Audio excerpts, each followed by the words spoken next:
Hello everyone. Um, Today we are going to talk about a very important concept of computer algorithms, which is called asymptotic notations. Now these notations are help us to represent the complexity of the algorithms using different notation. Uh, so far we have seen that we are using the mathematical model of computation for our analysis. We are not using a real machines for many reasons, because real machines basically have different other factors which can affect the performance of algorithms. Uh, so we are analyzing our algorithms on a mathematical model. It's a theoretical machine which have a very simple instruction set. It is not like a real machine where we have the different kind of memory we talk of, like we have main memory, we have a cache, we have registers. In the real computers, we talk about the support of pipelining. It supports the super scalarity, and the real computers also have a complex instruction set. So just to avoid all these things, we have proposed one mathematical model which have a very simple instruction set, and that purely evaluates the actual performance of algorithm without getting affected by the other parameters which actually are seen visible in case of real computers. So in the mathematical model we have seen, we are trying to find out the maximum cost, and we are present in terms of Tn. Now Tn is going to represent you the time or the effort or the cost of your algorithm. But we have already discussed and we have seen that the objective of the TN is not to find out the actual cost, but to find out the goodness of algorithm. We are more focused to find out the nature of algorithm, that how the algorithm is going to behave, or how it is going to affect it with the size of the input. So we are more focusing on defining the nature of this Tn, as it is behaving like a linear or a cubic or a quadratic, or any other factors, how it is going to be impacted with the input size n, and how it is going to affect when the n keeps on growing. So when we talk about asymptotic notation, we talk about asymptotic complexity, and basically it serves two purposes. So the first thing is, uh, it acts as a function classification. Function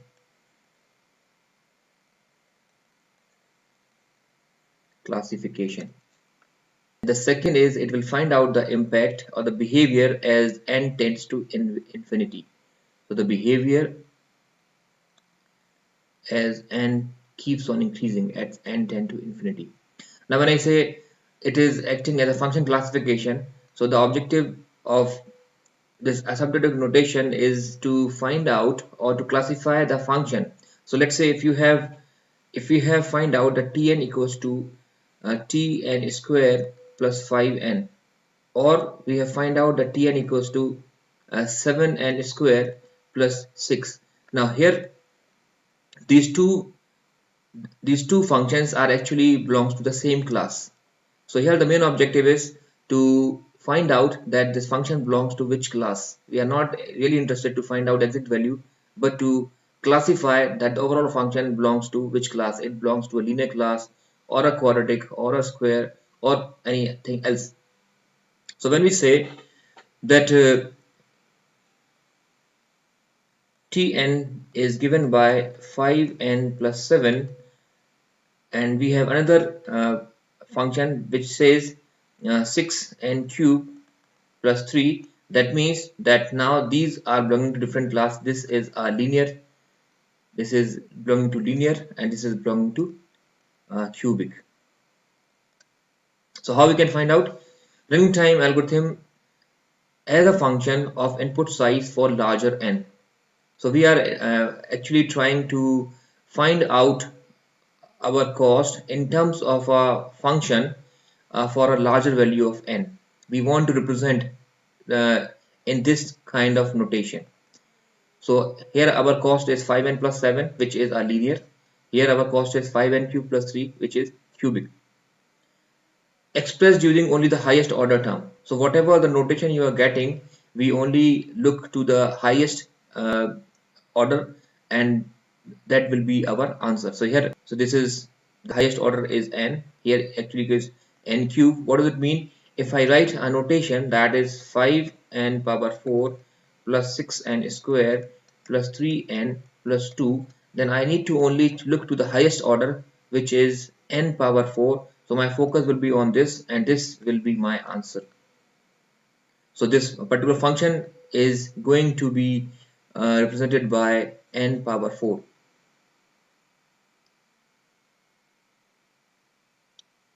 And we are writing this using our asymptotic notation. So here we have three notations has been defined.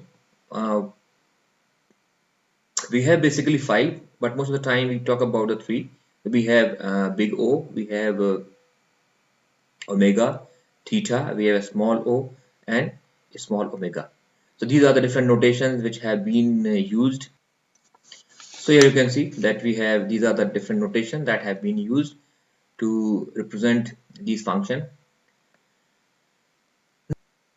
So here our objective is to express the cost in terms of function which is defined as a natural numbers. So here this is we can say the function is theta of n square. We can say function is big O of n. We can say function is omega of n power 4. So we are defining the cost, whatever the cost we are having. We are trying to represent the cost in terms of function, and then we are trying to bound that function using these asymptotic notations, which actually confirms to some meaning. So what is this? When I say fn equals to theta of n square, it says that it describes how fn grows in comparison to n square. Normally when we talk about asymptotic notation, we are actually representing our actual function in terms of another function which is acting as a bounding function. So here theta, omega, big O actually describes the boundary of our function which we have associated with our algorithm. What does it mean? We will see in a few minutes. The notations describe different rate of growth relation between the defining function and the defined set of function. So we have one function and we are looking for any other function which can provide a boundary to our defined function.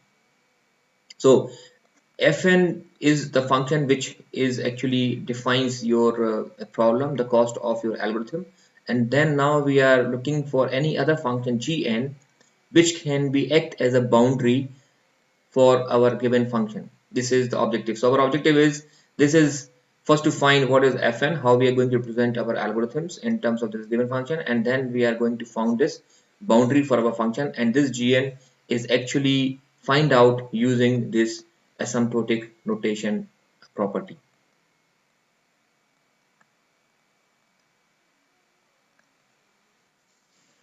So we will see one by one all these functions. So the very first is big O notation. So big O notation means here we have, as you look here, this is our function. This is our function fn. We are plotting this function in the graph, and then we have another function. Let's say this is cgn. So you can see that initially they have the fluctuation. Sometimes fn is less, sometimes gn is less. But at this point of time, after this point, you will notice that fn is always less than gn. Now this defines the boundary. So what does it mean? It means we are saying that big O of gn equals to fn. There exists positive constant c and n0 such that for all n greater than n0, fn is more than 0 and less than cgn. So here the very simple meaning is, if I say fn is equals to big O of gn, that means fn is less than gn for some constant c. So whenever we write fn is big O of gn, that means this function will always be less than this function. So here function fn will always be less than this function gn for some constant c and more than n0, means after n0 this behavior will be reflected, before this it is not reflected. So we need to find out what is the value of n0, what is the value of c when fn equals to big O of gn. Now this basically defines the uh, upper bound. Now what do you mean by upper bound? Upper bound means it will give you the upper boundary, that this will be the upper boundary, this will always be the more value than the fn. So let's understand this concept with an example. So if I say fn is 3n plus 2 and g of n is n, for example, and if I am claiming fn is equals to big O of gn, that means that this function 3n plus 2 must be less than n for some constant c. So now my objective is to find this, what is the value of c and for what value of n this condition will hold. Now, in order to satisfy this, we always look this left and right side, and this will be true when this term n is here, n is here. When the c value is more than this, means here it is 3. If we put the value of c equals to 4, this is the primary condition to satisfy, and then we will look what for what values of n this will be satisfying. So I will say 3n plus 2 is less than. We will write c is equals to 4. So it is 4n. So I will say that 4n minus 3n is more than equals to 2 and n is more than equals to 2. That means for c equals to 4 and n greater than equals to 2, this condition holds correct. So I am going to say that fn equals to big O of gn for c equals to 4 and n is greater than equals to 2. Now, one thing to keep in mind that you may get many other combination for which this is going to be hold true, but we are looking for any one possible case where this condition set is actually true. To keep in mind that when we talk of big O is provides a tight upper bound. It means least upper value. What does it mean? It means if I take an example, if I say 5 is less than 6, it is also less than 7, it is also less than 8, also less than 9. So 5 is less than all these values. So actually all are correct. But when I say what is the least upper value, all values are actually more, but the minimum value which is actually more than 5, then you can say. So this 6 is actually referring to the tight upper bound. Similarly, when we talk about these notations, so if you have a function fn and which is less than any other function which is also linear,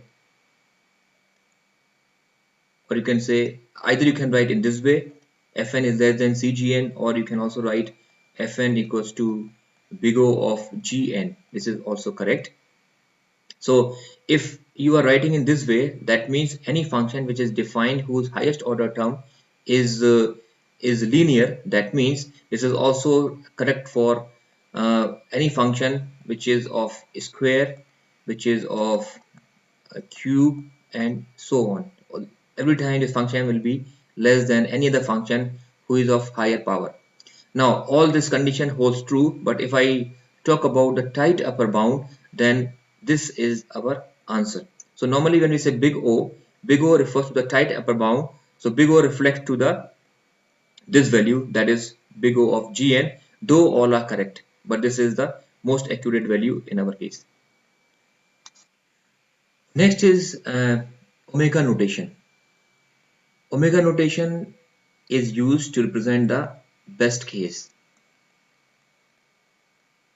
I just forgot to tell you that big O notation is used to represent the worst case, the maximum time. It will give you the upper boundary, that this is a maximum cost will be required to execute the algorithm, or you can say the maximum amount of time required to execute the algorithm. But and when we talk about omega notation, we are concerning about the best, the minimum time we needed to compute your algorithm, to execute your algorithm. So here, how can we say this is our function? This is our how we are reflecting. This is our function, and then we have another function. We always try to find out another function in context in contrast to the given function that can define the boundary. So in the previous case, we have find out any other function which is actually always more than fn, but here we will try to find out any function which is always less than fn. So here you can see initially the values are fluctuating, but after this point we are calling as n0. This value of fn is always more than gn. So here if I say fn is equals to omega of gn, that means actually fn is always more than gn for some constant c. So here we need to find out actually what is the value of this constant, and after which value of n, we call it n0, that this condition holds true. So omega of gn equals to fn when there exists a positive constant c and n0 such that n is always a positive. One thing to keep in mind that these are all positive numbers, and we assume that this n0 must be more than 1, means these n reflects actually the input size. So input size must always be more than 1, then only we have a meaning of these notations. Okay, so let us take an example. Let's say we have given the function 3n plus 2 and gn equals to n, and if you claim that fn equals to omega of gn, that means I need to find out the value of c and the value of n0 so that this function will always be less than this function. In that case, this function will act as a lower boundary, that this is a minimum requirement. So how can I write this? I will write that 3n plus 2 must be more than n for some constant c. Now, to satisfy this relationship, in the previous case when we are finding the big O, we want that this right hand side must be more than the left hand side.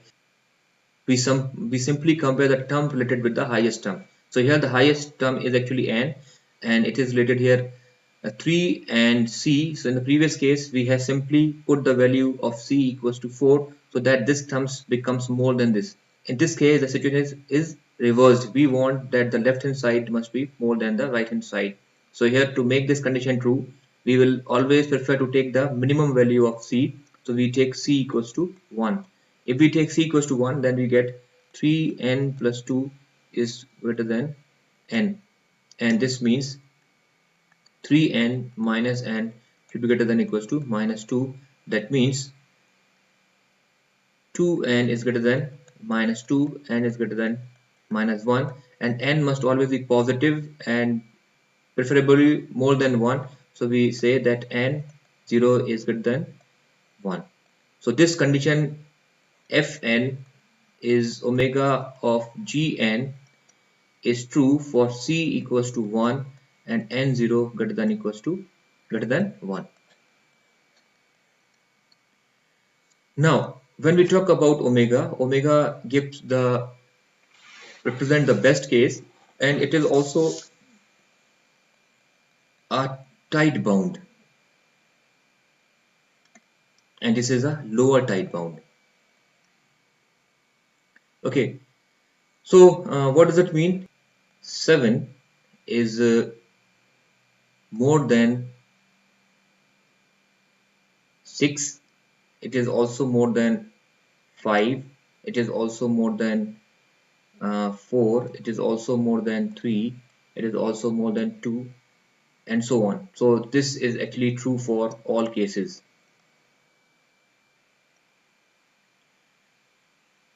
So in the previous case, if you remember, when we talk about the upper tide bound, upper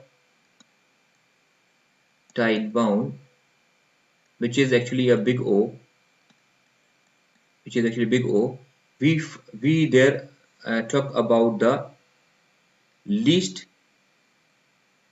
upper value. In order to find out the appropriate or the most accurate value which represent the upper tide bound for a big O, we look for the least upper value. Here we will find the most least value. What does it mean? It means, I mean to say is, here all these values are lower than 7. These values are lower than 7. Out of all these lower values, this is the value which is actually the maximum among all, but all less than 7. So here the tide bound is value 6. So if I am talking in terms of omega, so this 6 is actually correctly represented by this big omega. So here we talk about the most least value. What does it mean? It means if we have any function, if I say that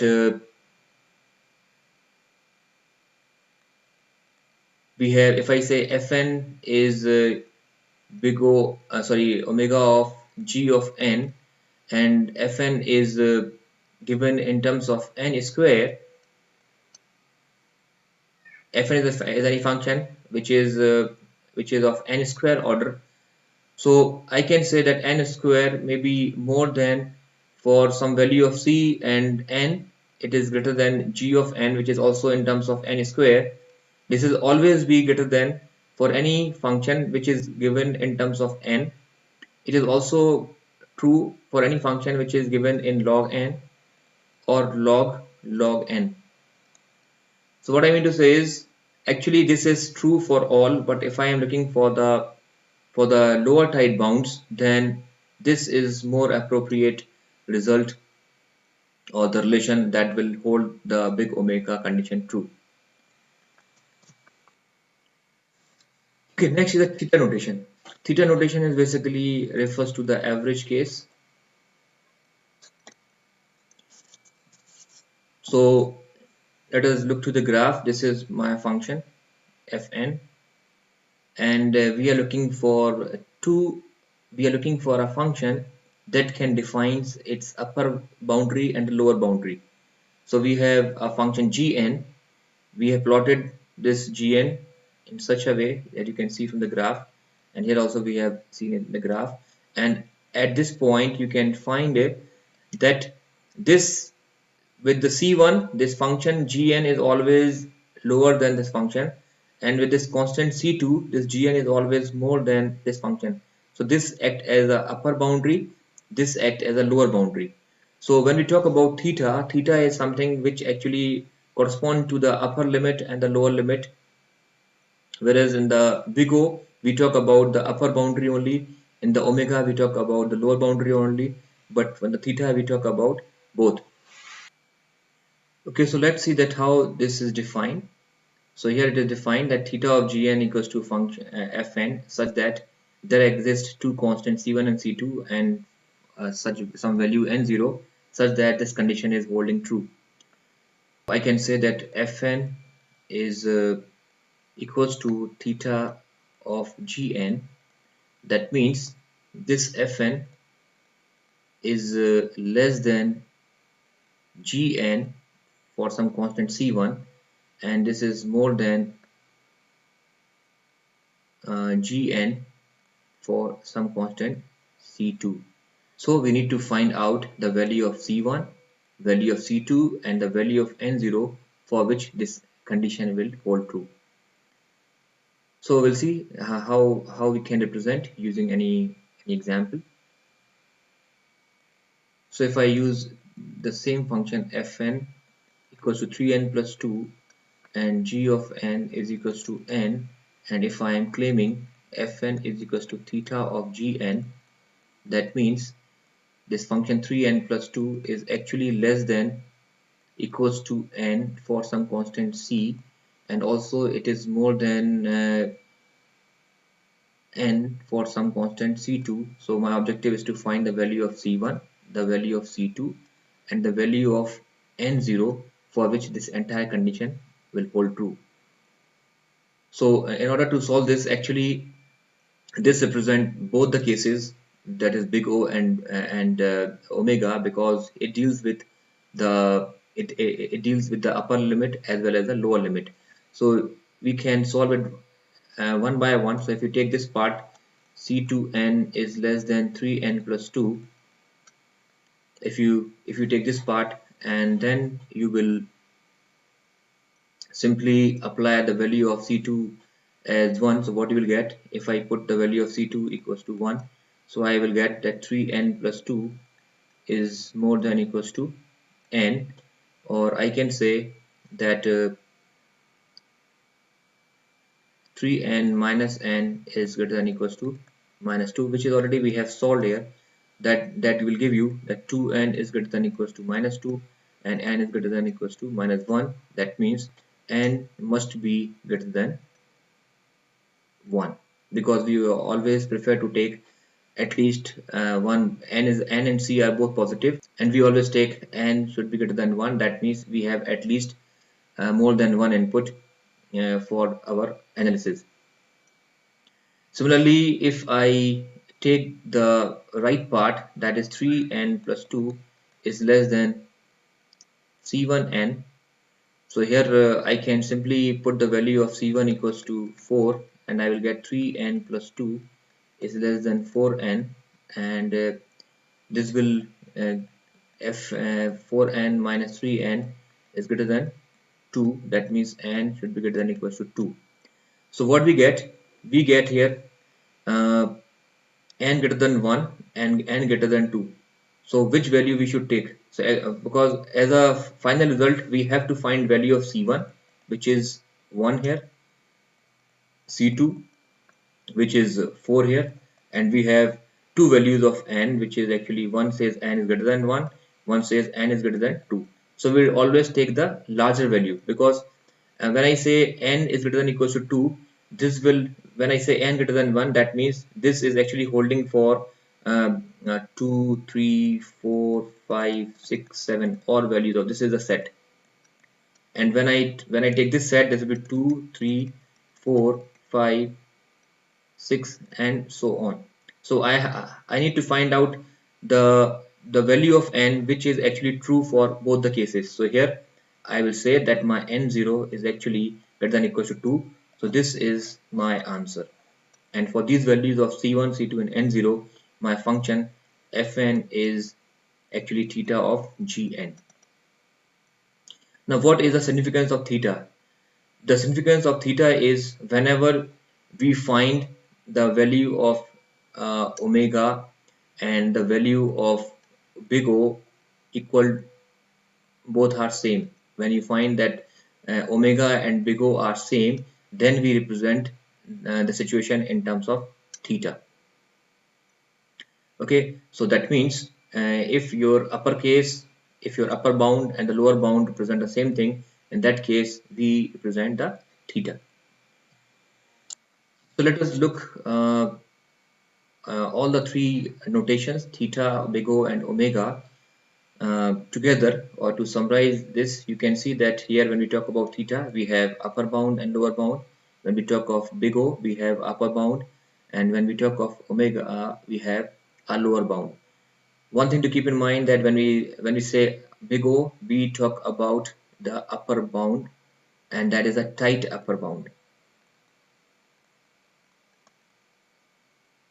Big O refers to the worst case scenario. It will tell the maximum time that will be required to execute the algorithm. When we talk about omega, this is also the tight lower bound, and this represents the best case. It will tell you the minimum requirement, the minimum time which is required to execute the algorithm. Most of the cases our interest is to find the worst scenario, and this is theta, which actually gives you both the upper and lower bound. so you may refer as an average case here. So this is the fundamental of the asymptotic notations. Okay, then we have more relationship between the theta, omega and big O. Now for any two functions fn and gn, if we are claiming that fn is theta of gn, so one thing to note here that theta is corresponding to a scenario which correspond to the upper bound as well as the lower bound. So theta, if you are saying fn is theta of gn, then it will also satisfy fn equals to big O of gn and fn equals to omega of gn, because big O represent the upper bound, omega represent the lower bound, and theta represent both the bounds. So whenever we say fn equals to theta of gn, it is only possible then fn is big O of gn and fn is omega of gn. So vice versa, you can also say that theta of gn means actually the intersection of omega of gn and the big O of gn. Then talking about the running times, if it is given that the running time is big O of fn, that means we are talking about the worst case. When it is given running time is omega of fn, then we can say this is the best case. We never say that the worst case of any algorithm is omega of fn. Omega is always represented as a best case.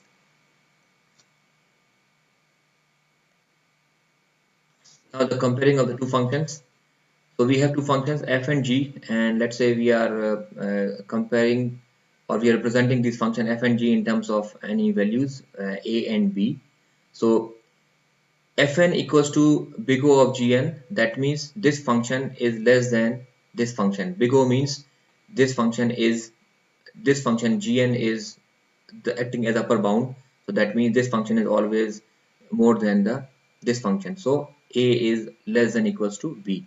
When I say fn equals to omega of gn, then this represents the lower bound. That means this function is always less than this function. So you can say a is more than equals to b. Now, when I say fn equals to theta of gn, that means theta is corresponding to the upper bound and lower bound. So here a is actually b. So when we have any case, or we have any scenario whose best case and worst case is same, then we say that actually we are talking about, or we have achieved the theta. Then we have also small o and small omega, but these are not tight bounds. These are called loose bounds. So here you can have noticed big O and small o both are same, but the thing is here we are using the equality sign. Here we are not using it. So these are actually, when we say big O and big omega and big O, this refers to the tight bounds.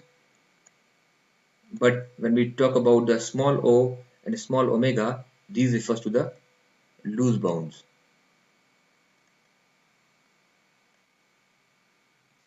And we have some more interesting properties.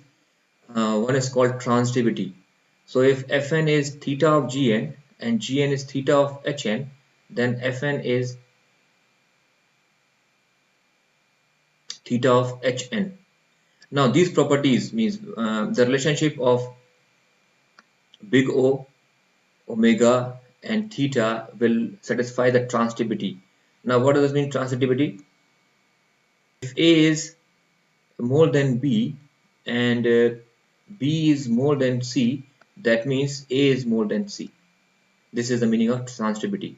Whatever the relationship holds in order will be reflected. So if A is more than B, B is more than C, then definitely A is more than C. So this will holds true for all the notations, maybe it a big O or big theta, theta or omega. Next is reflexivity. Reflexivity means every function will reflect its own image correspond to all these notation. So fn itself is a theta of fn, fn itself is omega of fn, fn itself is big O of fn. But this is not hold true for small o and small omega. Now these are some properties that you have to keep in mind. It may be used somewhere in the numericals. Then we have symmetry. Symmetry says if Fn is theta of Gn, this is only possible if and only if Gn is theta of Fn. So when I say Fn equals to theta of Gn, that means this hold true for both ways, because actually it defines the upper and lower bound if and only if when Gn is theta of Fn. When we talk about complementarity, then complementary is actually a hold for big O and big omega, a small o and a small omega. How? So Fn equals to big O of Gn if and only if Gn equals to omega of Fn. What does that mean? It means uh, 6 is more than 5 when 5 is less than 6. This is something called complementary. Similarly, it is holds for a small o and small omega as well. So these are some important properties that actually holds true for these asymptotic notations, and you have to keep all this in mind. In the later classes, I will be doing some numericals to practice and to understand a better way what is the significance of these notations. So for now, this is all for today's class. See you in the next class.